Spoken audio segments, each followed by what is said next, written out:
Hi friends, ఈరోజు నేనైతే carrot rice అయితే చేస్తున్నాను. అందులోకి 2-3 పచ్చిమిర్చి, కొత్తిమీర, కరివేపాకు, ఒక ఆలుగడ్డ, ఒక టమాటా, ఒక ఉల్లిపాయనైతే తీసుకుని కట్ చేసి పెట్టుకున్నాను.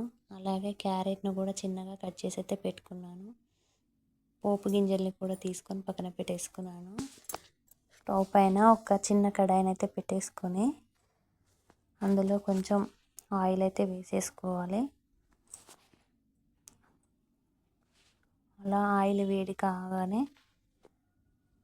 అందులో కొంచెం జీలకర్రను కూడా వేసుకోవాలి.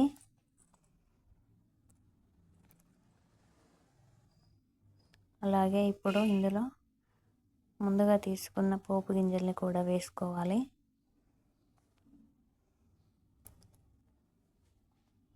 ఇలా కొద్దిసేపు అయితే నూనెలో ఫ్రై కానివ్వాలి. అలాగే ముందుగా కట్ చేసి పెట్టుకున్న 2-3 పచ్చిమిర్చి ముక్కల్ని కూడా వేసేసుకోవాలి.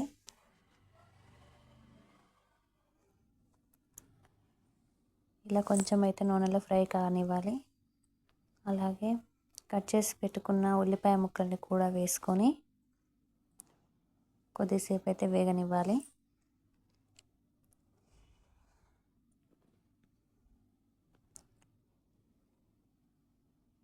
ఇలా కొద్దిసేపు అయితే నూనెలో వేగనివ్వాలి. అలాగే కట్ చేసి పెట్టుకున్న క్యారెట్ ముక్కల్ని కూడా వేసుకోవాలి.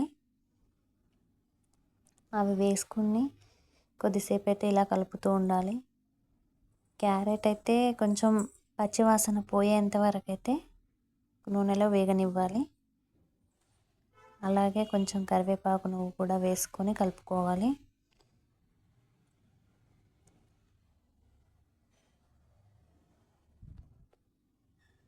ఇలా కలుపుతూ ఉండాలి జరసేపు. అలాగే కట్ చేసి పెట్టుకున్న ఆలుగడ్డ ముక్కల్ని కూడా వేసేసుకొని కలుపుకోవాలి.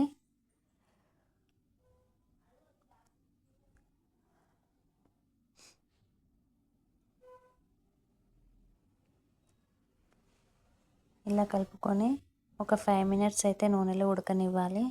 అలాగే అందులో కొంచెం అల్లం పేస్ట్ కూడా వేసుకోవాలి.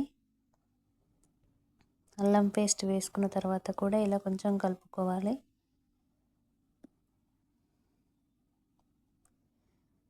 తర్వాత టమాటా ముక్కల్ని కూడా వేసేసుకోవాలి.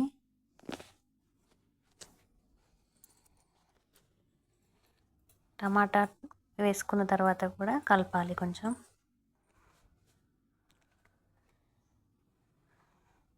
అలాగే కొంచెం సాల్ట్ను కూడా వేసుకొని కలుపుకోవాలి.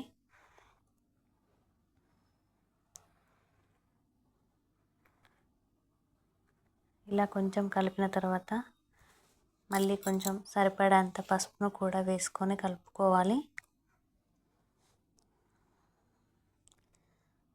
ఇప్పుడు 1 టీ స్పూన్ కారంను కూడా వేసుకోవాలి.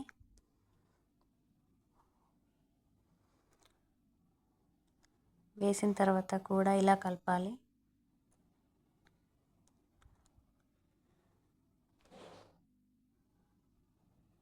ఇలా కొంచెం కారం కూడా ఉడికేంత వరకు అయితే ఉంచాలి. అలాగే కొంచెం ఇందులో కొత్తిమీరను కూడా వేసేసుకోవాలి. వేసుకున్న తర్వాత ఇందులో అయితే ఇప్పుడు రైస్ను కూడా వేసేసుకొని కలుపుకోవాలి.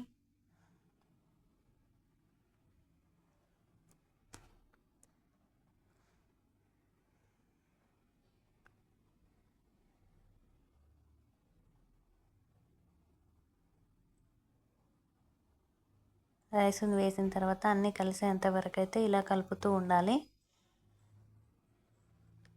అప్పుడే చాలా టేస్టీగా ఉంటుంది. ఇప్పటికైతే క్యారెట్ రైస్ అయితే రెడీ అయిపోయింది. మీకు ఎలా అనిపించిందో కామెంట్ చేయండి ప్లీజ్.